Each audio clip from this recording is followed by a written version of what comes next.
बात कर वो राजनांदगांव जिला के 5 सितंबर शिक्षक दिवस के दिन खैरागढ़ में ड्रीम्स एकेडमी द्वारा सम्मान समारोह के आयोजन करे गई। ड्रीम्स एकेडमी हा सेना और पुलिस में अपन भविष्य बनाए के सपना देखैया बेरोजगार युवा मन ला शारीरिक दक्षता ट्रेनिंग देके प्रतियोगी परीक्षा बर तैयार करथे। जेकर द्वारा आयोजित सम्मान समारोह में खैरागढ़ में जन्मे डीएसपी डॉक्टर अनुराग झा पहुंचिस। कार्यक्रम में ड्रीम्स अकादमी में ट्रेनिंग लेवत युवा मन ला संबोधित करत हुए डीएसपी कहिस कि हमार बेरा में खैरागढ़ में ऐसा अकादमी नहीं रहीस। फिर आज के युवा मन बर ड्रीम्स अकादमी बढ़िया प्लेटफॉर्म है।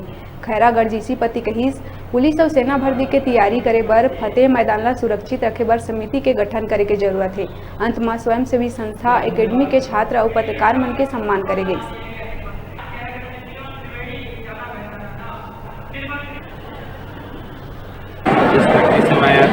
आगे बच्चे अब आगे बढ़ रहे हैं पुलिस में है, तो जो भी बच्चे यहाँ से पुलिस में आएंगे तो बहुत अच्छा ही लगेगा। उनको प्रेरणा देने के लिए कोई एक प्रेरणा देने के लिए ये जी जान से तैयारी करें, मन में ठान लेके जाना है, चाहे सेना हो जाए पुलिस हो, कोई भी लक्ष्यों के लिए संभव नहीं है। सभी कोई आगे बढ़ सकते हैं, सबके पास मौका है आगे बढ़ने नहीं चाहिए। ड्रीम्स एकेडमी के बारे में कुछ है?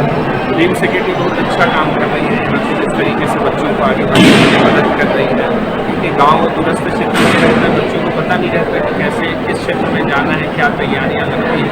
तो इस संबंध में ये जो एकेडमी है बच्चों को जो प्रेरणा दे रही बाकी का काम कर देता है। बेरा है छोटकुन ब्रेक लेके आप मन दिखत रहा न्यूज़ 36 छत्तीसगढ़ की आवाज़।